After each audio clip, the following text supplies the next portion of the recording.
Hello dear students, welcome back to its Raptor Academy. So గత ఒక 5-6 months నుంచి మనం చూస్తుంటే పోలీస్ నోటిఫికేషన్ల గురించి ఒక పాజిటివ్ కారణం మనకి వినబడుతుంది. అంటే మిగతా గ్రూప్స్ కానీ డిఎస్సి కానీ వాట్ ఎవర్ ఇట్ ఈస్, మిగతా వాటితో పోల్చుకుంటే దీని ఎన్వైర్న్మెంట్ కాస్త గట్టిగానే మనకు వినబడుతుంది. అండ్ వెరీ రీసెంట్గా ఈరోజు కానీ నిన్న కానీ మొన్న కానీ ఇలాంటి పేపర్ కట్స్ని మనం చూస్తున్నాం. చూడండి, ఒక 5-6 మంత్స్ నుంచి అదిగో 17,000 కొలువులు, ఇదిగో 12,000 కొలువులు, ఇలా ఎన్నో న్యూస్లో మనకు సర్క్యులేట్ అయినాయి. నేను అప్పుడే నేను 5-6 మంత్ అన్ని మంత్స్ ముందు ఒక సైంటిఫికల్ అప్రోచ్ ప్రకారంగా 2026 సమ్మర్ కల్లా మీరు నోటిఫికేషన్ సంబంధించిన వివరాల్ని కన్విన్స్ చేయబోతుంది గవర్నమెంట్ అని నేను ఆ టైం చాలామంది యూట్యూబ్లో మిమ్మల్ని మభ్యపెట్టించే విధంగా నవంబర్ అని డిసెంబర్ అని ఏదో రకంగా మాట్లాడుతున్నారు. బట్ ఆ టైం సో ఆ టైం రానే వచ్చింది. ఈ మార్చ్, ఏప్రిల్, మే, జూన్ ఈ టైం ఇది దీనికి ఇవ్వడానికి పర్ఫెక్ట్ టైం. ఎందుకు ఇది పర్ఫెక్ట్ టైమో నేను మళ్ళీ చివరిలో చెప్తా. సరే, ఇప్పుడు చూసుకుందాం అసలు స్టోరీ ఏంటంటే మనకి పోలీస్ శాఖలో కొలువుల జాతర అని న్యూస్ వచ్చింది. మొత్తంగా చూసుకుంటే మనకి ఒక 17,992 ఇన్ని ఉద్యోగాలంట. ఇన్ని ఉద్యోగాలకి సంబంధించి అన్ని ఉద్యోగాలు ఇస్తారని కాదు, అన్ని ఉద్యోగాలకు సంబంధించిన ఒక ఫైల్ని గవర్నమెంట్కి పంపడం జరిగింది. గవర్నమెంట్ అన్ని ఉద్యోగాలను ఓకే చేస్తుందా, అంతకంటే ఎక్కువ ఓకే చేస్తుందా? ఎందుకంటే ఈ సంవత్సరంలో ఒక 5,000 to 6,000 రిటైర్మెంట్స్ ఉన్నాయి. మరి అంతకంటే ఎక్కువ ఓకే చేస్తుందా, లేదంటే అంతకంటే తక్కువ ఓకే చేస్తుందా? ఇక్కడ ఎంత ఓకే చేసినా ఒక విషయం మనకు అర్థమవుతుంది. ఇక్కడ ఏంటంటే ఒక 12,000 నుంచి 15,000 పోస్టులు రాబోతున్నాయి అనే విషయాన్ని నేను అప్పుడు చెప్పినా మళ్ళీ ఇదే రోజు కూడా చెప్తున్నా. ఓకేనా? గుర్తుపెట్టుకోండి, ఈ మాట గుర్తుపెట్టుకోండి. అంటే ఇక్కడ ఇన్ని నోటిఫికేషన్ వచ్చినాయంటే మనకు తెలిసిన ప్రతి ఒక్కరికి ఉద్యోగం వస్తుంది. మన చుట్టుపక్కల ఉన్న తమ్ముడే కానీ చెల్లె కానీ తెలిసిన ఓ అన్నే కానీ ప్రతి ఒక్క నిరుద్యోగి ఖచ్చితంగా ఉద్యోగం మారడానికి ఇది ఒక బెస్ట్ ప్లాట్ఫామ్. అయితే సేమ్ టైంలో మీరు చూడండి, పక్కనే మన ఏపీ రాష్ట్రం, అక్కడ చూసుకుంటే వాళ్ళకి ఎన్ని అండి వాళ్ళు చూసుకుంటే 3Kనో మరి 4Kనో అంత తక్కువ. మరి అక్కడ ఎంత కాంపిటీషన్ ఉంటుంది, ఎంత హ్యూజ్గా ఉంటుంది. మరి దాంతో చూసుకుంటే తెలంగాణలో ప్రతిసారి మనకి న్యాయమే జరిగింది. ఎట్లా అంటే ఇక్కడ మీరు చూసుకుంటే మనకి 2015లో మనకి 2015లో అప్రాక్సిమేట్లీ 18,000 పోలీస్ ఉద్యోగాలు ఇవ్వడం జరిగింది. ఓకేనా? అదేవిధంగా 2018లో చూసుకుంటే మనకి 18,428 ఉద్యోగాలు ఇవ్వడం జరిగింది. మరి 2022లో చూసుకుంటే మనకి 15,644 ఉద్యోగాలు ఇవ్వడం జరిగింది. అంటే ఏ లెక్కన చూసుకున్నా కూడా ఇంత బల్క్లో ఉద్యోగాలు ఇవ్వడం మాత్రం ఒక పోలీస్ శాఖలో మాత్రమే సాధ్యమైంది. మరి అలాంటప్పుడు దీనికోసం కొన్ని లక్షల అప్లికేషన్లు, ఇంతమంది నిరంతరం ఇటు ఫిజికల్ యాక్టివిటీస్ అని, ప్రిలిమ్స్ అని, మెయిన్స్ అని ఇలా ప్రిపేర్ అవుతూనే ఉన్నారు, చూస్తూనే ఉన్నాం. అయితే దీనికి సంబంధించిన ఒక పాజిటివ్ సిగ్నల్ ఇప్పుడు మనకు కనబడుతుంది. ఈ టైంలో మనం ఏం చేయాలి, ఏం చేయకూడదు, ఈ మాటలు మీకు చెప్తా. ఓకేనా? సో ఈ మాటలు చెప్పే ముందు మనం కొన్ని విషయాలు కూడా ఇక్కడ అబ్జర్వ్ చేద్దాం. ఒక చిన్న డిస్ప్యూట్ అంటే ఎస్ఐ పోస్ట్ని జోనల్ స్థాయి నుంచి రాష్ట్ర స్థాయికి మార్చడం, ఒకసారి వీటి గురించి తెలుసుకుందాం. అయితే ఇక్కడ మీరు ఒక విషయాన్ని గమనించండి. ఇక్కడ కొత్త గవర్నమెంట్ అంటే ఆఫ్టర్ కేసీఆర్, ఆ బీఆర్ఎస్ గవర్నమెంట్ తర్వాత చూసుకుంటే రేవంత్ రెడ్డి గారి గవర్నమెంట్ మనకు స్టార్ట్ అయింది కదా. ఎప్పుడు ఇది 2023 డిసెంబర్లో, ఐ థింక్ December 9 అనుకుంటా, అప్పుడు ప్రమాణ స్వీకారం జరిగింది. మరి తర్వాత చూసుకుంటే 2024 కానీ 2025 కానీ 2026 కానీ ఇక ఇయర్ని మీరు వదిలేయండి, ఎందుకంటే డిసెంబర్ మంత్ కాబట్టి ఇక 2024 నుంచి మీరు స్టార్ట్ అవ్వండి. మరి మనకి నోటిఫికేషన్ ఎప్పుడు వచ్చింది? 2022లో వచ్చింది నోటిఫికేషన్. 2023లో మనకి వాళ్ళు జాబ్స్ ఎక్కడం జరగడం మనం చూడొచ్చు. ఇదే ఇయర్లో మెయిన్స్ జరిగింది, వాళ్ళు జాబ్స్ ఎక్కారు. మరి 2024 మొత్తం ఖాళీ, 2025 మొత్తం, ఎందుకంటే వచ్చిన గవర్నమెంట్కి ఆ సిస్టమ్ని అర్థం చేసుకుని దాని ప్రకారంగా ఫ్లో అవ్వడానికి ఒక 1.5 year పట్టింది. ఓకేనా? అంటే వాళ్ళు ఇచ్చిన 6 గ్యారెంటీలు కానీ మిగతా కానీ ఇవన్నీ అర్థం చేసుకుని వెళ్ళడానికి అంత టైం పట్టింది. సో ఇప్పుడు వీళ్ళ చేతిలో మనకు ఉన్న ఆ చివరి అస్త్రం ఏంటంటే ఈ 2026, 2027. ఎందుకంటే 2028లో వాళ్ళు ఎటు వెళ్ళాలి? ఎలక్షన్స్కి వెళ్ళాలి. ఒకవేళ ముందస్తు ఎలక్షన్స్ కన్నా వెళ్ళొచ్చు, లేదంటే 5 సంవత్సరాలు గడిచిన దానికన్నా వెళ్ళొచ్చు. మరి ఆ ఎలక్షన్స్కి వెళ్ళాలంటే ఇక్కడ ఇది ఖాళీ అయిపోయింది, వాళ్ళ చేతిలో ఉన్నవి ఈ 2 మాత్రమే. నేను ఆ రోజు ఇదే విధానం చెప్పినా, ఈ రోజు ఇదే విధానం. ఆ టైంలో చాలామంది యూట్యూబర్లు మభ్యపెట్టే విధంగా December 9 వస్తుంది, December 31 వస్తుంది, లేదంటే నవంబర్లో వస్తుంది, ఎన్నో చెప్పారు. జస్ట్ నవ్వి ఊరుకున్నా, ఎందుకంటే నిజం మాత్రమే, ఆథెంటిఫికేషన్ మాత్రమే. ఎందుకంటే వెరీ రీసెంట్గా తెలంగాణలో ఎస్సీ స్టడీ సర్కిల్స్ కానీ బీసీ స్టడీ సర్కిల్స్ కానీ కొత్త ఫ్యాకల్టీతో అనేవి రీవ్యాంప్ అవుతున్నాయి. అంటే దాంట్లో కొత్త వాళ్ళని మళ్ళీ తీసుకొస్తున్నారు. ఎక్స్పీరియన్స్ కాకుండా న్యూ బ్లడ్ని కూడా తీసుకొస్తున్నారు, అంటే వాళ్ళ టాలెంట్ స్కిల్స్ని చూసి. సో నాణ్యమైన ఎడ్యుకేషన్ కోసం గవర్నమెంట్ ట్రై చేస్తుంది ఇక్కడ. అంటే ఇక్కడ మీకు ఇవన్నీ ఏంటంటే ఒక నోటిఫికేషన్ వచ్చే ముందు జరుగుతున్న సిగ్నల్స్, మనకు ఓటీఆర్ అప్డేషన్ కానీ అదే టీజీపీఎస్సీ గురించి. సో ఇలా మనకు అన్నీ జరుగుతున్నాయి. అయితే ఇక్కడ ఈ 2 సంవత్సరాలు గడిచిపోయినాయి. ఈ 2 సంవత్సరాలు చూసుకుంటే ఇప్పటికీ మనకు ఒకవేళ మే జూన్ వస్తే 6 సంవత్సరం గడిచిపోయినట్లే. ఒకవేళ ఈ ఎగ్జామ్ కనుక కండక్ట్ అయితే ఇది మనకి మొత్తంగా ఎన్ని ఫేజ్లలో ఉంటుంది? 3 ఫేజ్లలో ఉంటుంది. ఓకేనా? సో ఫస్ట్ ఫేజ్లో మనం చూసుకుంటే ప్రిలిమ్స్ ఉంటుంది, ఓకేనండి, నో ఇష్యూ. మరి నెక్స్ట్ చూసుకుంటే ఈవెంట్స్ కనబడుతుంది. ఆ తర్వాత చూసుకుంటే మనం మెయిన్స్ని ఎక్స్పీరియన్స్ అవ్వచ్చు.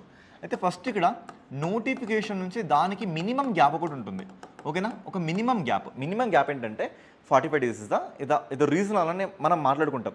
అంతకంటే ఎక్కువనే ఇవ్వచ్చు. ఎందుకంటే చూడండి, ఇక్కడ గత గవర్నమెంట్లో ఇచ్చిన ఆ ఉద్యోగాలన్నిటికీ అపాయింట్మెంట్ ఆర్డర్స్ ఈసారి ఇచ్చి ఈ గవర్నమెంట్ మేము ఇన్ని లక్షల కొలువులు, అన్ని వేల కొలువులు, 50-60 వేల కొలువులు ఇచ్చినామని ఈ గవర్నమెంట్ చెప్పుకుంటుంది. ఓకే, సరే, పర్లేదండి, ఎవరిస్తే ఏంటి, ఇక్కడ నిరుద్యోగి ఉద్యోగం మారుతుండు, సరిపోతుంది, ఎవరిచ్చినా మనకు అనవసరం. బట్ ఈసారి ఎలక్షన్స్లో గెలవాలి అంటే ఆ అపాయింట్మెంట్ ఆర్డర్లు మొత్తం కూడా ఈ 2028, 2027 ఆ ఎండింగ్లోనే ఇవ్వాలి. మరి ఇవ్వాలంటే దాని ప్రకారంగా మనం చూసుకుంటే, సో దీన్ని సమ్మర్లోగా మనం ఇక్కడ ఎక్స్పెక్టేషన్ చేస్తే, అంటే మనకు నోటిఫికేషన్ వచ్చినాక ఒక 3 to మీకు ఒక 4 months ఇలా గ్యాప్ ఇస్తే, సో చూసుకుందాం, అక్కడ మనకి ప్రిలిమ్స్ కండక్ట్ అవుతుంది. మరి ప్రిలిమ్స్ కండక్ట్ అయినాక ఇక్కడ నుంచి ఈవెంట్స్కి మీకు ఇంకెంత టైం పడుతుంది, ఒక 3 నెలలు. ఈవెంట్స్ నుంచి మెయిన్స్కి ఇంకెంత టైం పడుతుంది, ఒక 3 నెలలు. ఇక మెయిన్స్ నుంచి ఇక ఈ రిజల్ట్కి చూసుకుంటే తక్కువలో ఒక 2 నెలల సమయం పడుతుంది మనకి, ఓకేనా. చూసుకుంటే ఇక్కడ 4, 7, 8, 9, 10, 11, 12 అంటే 12 నెలలు ఇక్కడ దీని గురించే మనం చూస్తున్నాం, ఓకేనా. మరి 12 నెలల టైంని మనం ఇక్కడనే చూసినప్పుడు, సో తర్వాత అపాయింట్మెంట్ దానికి ఇంకొక 2-3 months వేసుకున్నా కూడా అటు చూసి ఇటు చూసి ఆ అపాయింట్మెంట్ ఆర్డర్లు ఆ ఎలక్షన్ టైంలో ఇచ్చి, సో స్టేట్ మొత్తానికి చెప్పుకోవాలి, మేము ఇన్ని కొలువులు ఇచ్చాం, మేము ఇంత చేసామని డెఫినెట్గా చెప్పుకోవాలి. సో ఆ ఉద్దేశంతో ఇది ఒక సైంటిఫికల్ అప్రోచ్, ఓకేనా. అంతే తప్ప మాకు అలా చెప్పారు ఇలా చెప్పారు ఇదంతా మీ ఎక్స్పెక్టేషన్స్ కాదు, గవర్నమెంట్ ఇవ్వాలనుకున్న ఎక్స్పెక్టేషన్స్. ఒకవేళ ఇది జరగని ప్రక్రియలు ఏంటంటే అసలు ఎలాంటి నోటిఫికేషన్ లేకుంటే లాస్ట్ టైం చేసిన గవర్నమెంట్ చేసిన తప్పేంటి, అదే తప్పు ఈసారి కూడా జరుగుద్ది. ఆ విషయం వాళ్ళకే కాదు, ప్రతి ఒక్కరికి తెలిసిన విషయమే. సో ఇలా మనకి ఇది కనబడుతుంది. సరే, నెక్స్ట్ చూసుకుంటే ఇలా మనకి వేటు న్యూస్లో కానీ ఇలా మనకి ఇది నిన్న కూడా మనకి ఎస్ఏ రాష్ట్ర స్థాయికి మారుతుంది పోస్ట్ అని వచ్చింది. మరి ఏంటి జోనల్ స్థాయి ఏంటి, రాష్ట్ర స్థాయి ఏంటి? ఇప్పుడు జోనల్ స్థాయి అంటే నేను మీకు అర్థమయ్యే విధంగా ఒక చిన్న డయాగ్రామ్ ఇస్తాను. సో దీని ప్రకారం ఇప్పుడు మీకే అర్థమవుతుంది. జోన్స్ అండి, ఫర్ ఎగ్జాంపుల్ ఇదొక జోన్ అనుకోండి, ఇదొక జోన్ అనుకోండి, ఇదొక జోన్ అనుకోండి. ఒక వ్యక్తి ఇప్పుడు 2010లో ఒక వ్యక్తి ఇప్పుడు మనకి ఏం జరిగింది, ఎస్ఐ పోస్ట్ రావడం జరిగింది. ఇక్కడ ఒక వ్యక్తి ఎస్ఐ అయ్యాడు, ఇక్కడ ఒక వ్యక్తి ఎక్స్ అయ్యాడు. ఇక్కడ ఆయన పేరు ఏ అనుకోండి, ఇక్కడ ఆయన పేరు బి అనుకోండి, ఇక్కడ ఆయన పేరు సి అనుకోండి. ఓకే, సో వీళ్ళ ఏరియాలో ఏంటంటే వీళ్ళకి ప్రమోషన్స్ కానీ మిగతా ఆ వేకెన్సీస్ కానీ లేవు, బట్ ఇక్కడ ఫుల్ ఆఫ్ ప్రమోషన్స్ ఉన్నాయి. దీని ప్రకారంగా ఈ వ్యక్తి సి అవ్వడం జరిగింది, ఇక్కడ వ్యక్తి అయితే ఏకంగా డిఎస్పీ అవ్వడమే జరిగింది. అంటే ఇక్కడ ఏం జరుగుతుందంటే ఒకే రాష్ట్రంలో ఉన్న వీళ్ళల్లో సో సేమ్ క్రైటీరియా అంటే సేమ్ టైంలో రావడం జరిగింది, సేమ్ టైంలో పోస్ట్ ఎక్కడం జరిగింది. బట్ ఈ వ్యక్తి ఇంకా ఎస్ఏగానే ఉండి, ఈ వ్యక్తి ఇంకా సిఏగానే ఉండి, ఈ వ్యక్తి ఏకంగా డిఎస్పీ అయ్యాడు. అంటే ఇక్కడ ఈ వ్యక్తి కంప్లీట్గా లూజ్ అయిపోయాడు, తనకు రావాల్సిన అవన్నీ కూడా లూజ్ అయిపోయాడు. ఇది ఒక డిస్క్రిమినేషన్, ఇది ఒక వివక్షలా మనకు కనబడుతుంది. దీన్ని ఎత్తేయడానికి ఇప్పుడు వీళ్ళందరినీ కూడా ఒకే స్థాయి కిందకి తీసుకురావడం జరిగింది, అదే రాష్ట్ర స్థాయి, ఓకేనా. ఇదే రాష్ట్ర స్థాయికి తీసుకురావడం జరిగింది. ఇలా రాష్ట్ర స్థాయికి తీసుకొస్తే అందరికీ ఈక్వల్ ఛాన్సెస్, అందరికీ ఈక్వల్గా సమాన అవకాశాలు రావడం జరుగుతుందని ఇలా ఒకటి రావడం జరిగింది. మరి ఇదే దాన్ని మనం నోటిఫికేషన్ టైంలో అప్లై చేసుకుంటే ఏమవుతుందంటే మనకి ఇప్పటివరకు జోనల్స్ ఉన్నాయి కదా, ఆ జోనల్స్లో ఎక్కువగా జాబులు కొట్టే జోనల్స్ చెప్తున్నా.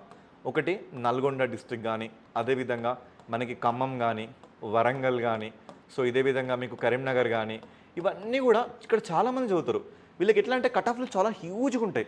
మరి ఆదిలాబాద్ కానీ హైదరాబాద్లో కానీ కట్ ఆఫ్ చాలా మీరు విన్నారు ఎప్పుడైనా. సో ఒక కానిస్టేబుల్ లాస్ట్ టైం అనుకుంటా 126 వచ్చినా కూడా తనకు ఉద్యోగం రాలేదు. మరి రాకపోవడం వల్ల అదేదో తీన్మార్ ఛానల్లో కూడా కంటతడి పెట్టుకోవడం జరిగింది. సో ఇక్కడ ఏం జరుగుతుందంటే ఇలా ఈ దాన్ని కంప్లీట్గా స్టేట్ కిందకి తీసుకొస్తే వీళ్ళే మ్యాక్సిమం పోస్టులు కొట్టుకొని వెళ్ళిపోవడం ఛాన్స్ ఉంది. ఆదిలాబాద్లో ఎదగాలనుకున్న ఒకరు ఎదగలేకపోవడం కానీ, సో జాబ్ని చూద్దాం అనుకున్న వాళ్ళకి ఎలాంటి అవకాశాలు రాకపోవడం, మ్యాక్సిమం వీళ్ళే ఆ జాబ్స్ని తీసుకెళ్ళిపోతారు అని ఒక డిస్ప్యూట్ మనం కనబడుతుంది. So what ever it is, ఇది ముందుకు వెళ్తే తర్వాత మనం మాట్లాడుకుందాం. ఏదైతే ఏంటి ఒకటి నోటిఫికేషన్ అనే పదాన్ని మనం ఇప్పుడు వింటున్నాం. సో ఈ వినడం అంటే ఇన్ని డిస్ప్యూట్స్ మధ్యలో ఒక పాజిటివ్ సిగ్నల్ లాగా ఇప్పుడు మనం దీన్ని వింటున్నాం. సరే, మ్యాక్సిమం ఇది జరగదు, ఒక ప్రతిపాదన ఉంది అంతే, ఓకేనా. సో ఇది ఫుల్ పేజ్ జరుగుతుందని కూడా ఇక్కడ మనం చెప్పట్లేదు, ఒక ప్రతిపాదన అయితే మనకు కనబడుతుంది. ఇది దీనికి సంబంధించిన ఒక వివాదం. అయితే ఇప్పుడు ఏం చేయాలి? సో ఫస్ట్ ఆఫ్ ఆల్ మీరు ఏం చేయాలి నేను చెప్తున్నా. ఇక్కడ 2 రకాల పీపుల్ ఉంటారు. ఒకరు ఎవరంటే సీనియర్స్, సరే, ఆ తర్వాత జూనియర్స్, సరే. వీళ్ళు కాకుండా ఇప్పుడిప్పుడే వస్తున్న బిగినర్స్ ఉంటారు. ఓకేనా? సో ఈ ముగ్గురికి ఎక్స్క్లూజివ్గా యుద్ధం వచ్చేసి ఈ ఇద్దరి మధ్యలో మనకి ఎక్కువ ఉంటుంది, ఈ బిగినర్స్. ఓకే, చూద్దాం. ఇక్కడ ఏంటంటే సీనియర్స్, వీళ్ళు ఎలాంటి వాళ్ళు అంటే ఆల్రెడీ ఒక 5 years ఎక్స్పీరియన్స్ అయిపోయి ఉంటుంది, అయితే డీవీలో కానీ లేదంటే ఈవెంట్స్లో కానీ. సో చిన్న చిన్న తప్పుల వల్ల వాళ్ళు మిస్ అయిపోయి ఉంటారు, కానీ వాళ్ళు దే హ్యావ్ మోర్ కేపబిలిటీ. అలా ఉన్న వాళ్ళు ఇక్కడ ఉంటారు. మరి జూనియర్స్ ఇప్పుడిప్పుడే కోచింగ్ సెంటర్లు కానీ ఆన్లైన్ కోచింగ్ కానీ ఏదో ఒకటి తీసుకొని ఒక 6 months to ఒక 1 year ఇక వీళ్ళు ఉంటారు బిగినర్స్. తీసుకోవాలా వద్దా, మరి ఏం జరుగుతుంది, కెరీర్ అటెళ్ళాలా ఇటెళ్ళాలా, సో తెలియని ఒక డైలమాలో ఉంటారు. ఓకేనా? సరే, ఇప్పుడు వీళ్ళ గురించి మాట్లాడుతుందా. ఇదే సీనియర్స్లో మనకి వెయిట్ చేస్తున్న వాళ్ళు ఉంటారు, మ్యారేజ్ అయిపోయి అడ్జస్ట్ అవుతున్న వాళ్ళు కూడా ఉంటారు. మరి వీళ్ళు ఏం చేయాలి? ఇప్పుడు వీళ్ళు ఏం చేయాలంటే తక్కువలో డైలీ 4 to 6 hours మీరు ఏం చేస్తారంటే కరెంట్ అఫైర్స్ కానీ, సో ఒకరోజు అంటే ప్రతిరోజు కరెంట్ అఫైర్స్ పెట్టుకోండి. సో అదేవిధంగా క్వాంట్ పెట్టుకోండి. ఓకేనా? Quantity aptitude. ఇక మీరు 6 hours అనుకుంటే ఒక 3 hours దీనికి, ఒక 3 hours దీనికి. మరుసటి రోజు ఏం చేస్తారంటే ఇదే 3 hours ఏదైనా ఒకటి జనరల్ స్టడీస్ నుంచి ఒక సబ్జెక్ట్, అంటే మీకు అంతా తెలిసిన స్టోరీని మీరు ఏం చేయాలంటే మళ్ళీ ఒకసారి గుర్తుకు తెచ్చుకోవాలి. ఇక్కడ వీళ్ళు ఏం చేస్తారంటే మీరు ఖచ్చితంగా ఒక రోజుని మీరు 9 గంటలు స్కెడ్యూల్ అయ్యే విధంగా డిజైన్ చేసుకోండి. సార్ చాలా కష్టంగా అంటే ఒక సింపుల్ టైం టేబుల్ చెప్తా. మీరు మార్నింగ్, మీరు లేజీ ఫెలోస్ అయినా మీరు యాక్టివ్ ఫెలోస్ అయినా ఎవరైనా, మీరు మార్నింగ్ ఒక 7 AM లేస్తారనుకోండి, మీరు అన్నీ ఫినిష్ చేసి చూసుకుని 9 గంటలకి సీట్ మీద కూర్చోడానికి అలవాటు చేసుకోండి.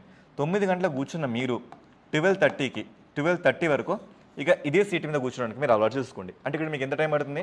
ఒక 3.5 hours పడుతుంది. మరి 12:30 to 1 వరకు మీరు తినేసి 1 నుంచి 2 కానీ 2:30 వరకు కానీ మీరు పడుకోవడం కానీ ఇంకేదైనా ఒకటి కానీ సో చేసేసుకోండి, నో ఇష్యూ. ఓకేనా?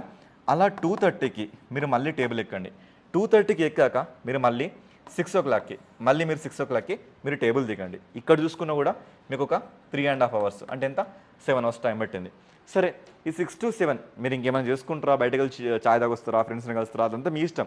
ఇక్కడ ఎట్లా అంటే ప్రెషర్లో చదవకండి. ఈ టైంలో చాలా నీట్గా అర్థమయ్యే విధంగా అర్థవంతంగా చదవండి. ఓకేనా? సరే, అన్నీ అయిపోయాక 7 o'clockకి మీరు తినడం స్టార్ట్ చేయండి. మళ్ళీ ఒక 7:30 టైం నుంచి, ఒక 7:30 నుంచి మీరు 8:30, 9:30 అలా 10 ఇలా 10 వరకు చూసుకోండి. అంటే ఇక్కడ ఒక మీకు 2.5 hours టైం దొరుకుతుంది. ఇది 7, 8, 9 మొత్తంగా 9.5 hours. ఓకేనా? 9.5 గంటల ఈ స్కెడ్యూల్ని మీరు డిజైన్ చేసుకోరు. అసలు ఈ స్కెడ్యూల్ చూడండి, దీని స్కెడ్యూల్ అంటారా, ఎంత సింపుల్గా ఉంది మనకి. ఇది ఇంత సింపుల్ స్కెడ్యూల్ కూడా మీరు ఫాలో అవ్వకుండా తెలంగాణ రాష్ట్రానికి మీరు సర్వీస్ చేస్తారంటే దట్ ఈస్ కంప్లీట్లీ అ లై, అదొక అబద్ధం. ఓకేనా? ఇలా మీరు స్కెడ్యూల్ చూసుకోండి. ఇక బిగినర్స్ ఒకటమ్మ మీకు, అయితే మీరు వస్తారా లేదా రారా, మీకు దీని మీద పట్టుందా లేదా. ఎందుకంటే ఒకసారి ఒక నోటిఫికేషన్ వెళ్ళిపోవడం అంటే దాని అర్థం ఏంటో తెలుసా, మీ 4 నుంచి 5 సంవత్సరాల జీవితాన్ని మీరు త్యాగం చేస్తున్నట్లుగానే మీకు దీని మీద మంచి పట్టు, అంటే క్వాంటిటీ ఆప్టిట్యూడ్ మీద మీకు పట్టున్నా, జిఎస్లో మీకు పట్టున్నా, మీరు నిరభ్యంతరంగా ఇటు రండి, మీరు వచ్చేసేయండి, అసలు ఆలోచించకండి. ఓకేనా? సరే సార్, మాకు తెలియదు, మేము చాలా కష్టం, ఈ రోజుల్లో కాంపిటీషన్ చాలా టఫ్ ఉంది, సో దాన్ని దృష్టిలో పెట్టుకొని అవేర్నెస్ తెచ్చుకొని ఒకసారి ఆత్మ పరిశీలన చేసుకోండి. మేము దీనికి సూటబుల్లా కాదా. ఎందుకంటే మీరు వేరే దాంట్లో మీకు హై స్కిల్స్ ఉండి ఇక్కడికి వచ్చాక మీకు ఆ స్కిల్స్ తక్కువ ఉన్నా కూడా, మీరు దీనికి సూటబుల్ కారని తెలిసినా కూడా మీరు దీంట్లో ఉంటే అది మీ మూర్ఖత్వం అవుతుంది. ఎందుకంటే గవర్నమెంట్ జాబ్ అదొక గోల్, బట్ అదే లైఫ్ అంటే మాత్రం దట్స్ నాట్, అది ఒప్పుకోవడానికి వీలు లేదు. ఎందుకంటే ఇక్కడ మీరు ప్లస్ని ఎంత గమనిస్తారో మైనస్ కూడా అంతే గమనించండి. ఎందుకు ఇలా చెప్తున్నా అంటే రీజన్ ఒకటే, ఇందులోకి వస్తే ఒక 4 సంవత్సరాలు ఈసారి మిస్ అయిందంటే, సో ఆర్ట్ని దృష్టిలో పెట్టుకొని బిగినర్స్ మీరు మూవ్ అవ్వండి. ఓకేనా? సో ఇక్కడ ఏంటంటే మ్యాక్సిమం కేస్కి మీరు రావడానికి ట్రై చేయండి. సో చూడండి, ఎక్స్పీరియన్స్ అవ్వండి, అవుతే తప్ప మీకు ఇది అర్థం కాదు. ఓకేనా? సో అలా చూసుకొని దాని ప్రకారంగా మీరు ఇక్కడ మూవ్ అవ్వండి. సరే, ఇక ఫైనల్ ఇష్యూ. ఓకేనా? సో ఫైనల్ ఇష్యూ, అసలు మార్క్స్ టార్గెట్ని మేము ఎలా సెటిల్ చేసుకోవాలి, మరి ఇక్కడ మేము మార్కుల్ని ఎలా డిజైన్ చేసుకోవాలి సార్. ఎలా డిజైన్ చేసుకోవాలంటే irrespective of your category, your region, what ever it is, మీరు పోలీస్ కానిస్టేబుల్కి ప్రిపేర్ అవుతున్నారా, మీ స్కోర్ ఖచ్చితంగా 135 out of 200 రావాల్సిందే. మన నెక్స్ట్ ఎస్ఐ, సార్ మాకెంత రావాలి, మీకు ఎంత రావాలంటే 265 out of 400 రావాల్సిందే. ఇంకా వేరే మాట లేదు ఇక్కడ. ఓకే? సో దీనికి మన రాప్టర్ అకాడమీ, సో ఇక్కడ ఇప్పటివరకు నేను ఎక్కడ కూడా ఇన్స్టిట్యూట్ గురించి చెప్పలేదు, బట్ నా లైఫ్లో నేను చూసిన ద బెస్ట్ ఇన్స్టిట్యూట్గా నేను రాప్టర్ గురించి మాట్లాడుతున్నా. ఎందుకు మాట్లాడుతున్నా అంటే అక్కడికి వెళ్ళి ఒక 2 days ఆ ప్లేస్లో ఉన్న తర్వాత నేను నా పర్సనల్గా గమనించిన కొన్ని విషయాలు చెప్తున్నా. ఎందుకు రాప్టారే ముఖ్యం, ఎందుకు నేను దీన్ని ముఖ్యమని చెప్తున్నా అంటే వినండి, ఇది నా జెన్యున్ రివ్యూ, నేను చూసిన నా జెన్యున్ రివ్యూ. ఈ రివ్యూలో నేను అబ్జర్వేషన్ థింగ్స్ ఏంటంటే, ఫస్ట్ ఆఫ్ ఆల్ హన్మకొండ లాంటి ఏరియాలో డిజిటల్ బోర్డ్లో ఒక ప్లెజాంట్ వాతావరణంలో టీచ్ చేయడం. అక్కడ టీచ్ చేసిన ప్రతి ఫ్యాకల్టీ దగ్గర కూడా ఎనార్మస్ ఎక్స్పీరియన్స్ లైక్ యూపీఎస్సీ కైండ్లో అక్కడ చెప్పడం, 2 లాంగ్వేజెస్ సాటిస్ఫై చేసే విధంగా చెప్పడం, దట్ ఈస్ ఎక్స్ట్రాడినరీ థింగ్. ఓకేనా? తర్వాత ఈ రోజు క్లాస్ అయిపోయాక అదే రోజు టాపిక్ టెస్ట్ పెట్టడం అనేది this is a tremendous issue. ఈ ట్రెమెండస్ ఇష్యూ ఒకలా మనం గమనిస్తే ఈ టాపిక్ టెస్ట్ తర్వాత మార్క్స్ లిస్ట్ని ప్రొవైడ్ చేసి సో ఆ ప్లేస్లో అంటించడం అది రెండో విషయం. ఇక్కడ సీనియర్స్ ఏం చేస్తారంటే వీళ్ళ టెస్ట్ సిరీస్ని తీసుకోండి. ఈ టెస్ట్ సిరీస్ ఎలా ఉందంటే సో అక్కడ గెలిచిన ఒక విన్నర్ బయట టెస్ట్లో తనకి 130, 140 స్కోర్ వచ్చిన ఆ వ్యక్తి అక్కడ 103కి అవుట్ అయిపోయిండు. అంటే అర్థం చేసుకుంటే టెస్ట్ సిరీస్ క్వాలిటీ ఎలా ఉందన్నది. ఓకేనా? ఓకే. మరి నెక్స్ట్ ఫోర్త్ ఇష్యూ. ఈ ఫోర్త్ ఇష్యూ ఏంటంటే సో ఈ ఇన్స్టిట్యూట్ ఎలా ఉందంటే ఏదో ప్రైవేట్ వ్యక్తులు ఏదో బిజినెస్ మ్యాగ్నెట్స్ మెయింటైన్ చేసేలా కాకుండా సో కంప్లీట్గా డిఫెన్స్కి సంబంధించిన వ్యక్తుల ఆధ్వర్యంలో అంటే వాళ్ళ గైడెన్స్ వాళ్ళ సూచనలు తీసుకొని ఇది రన్ అవుతుంది.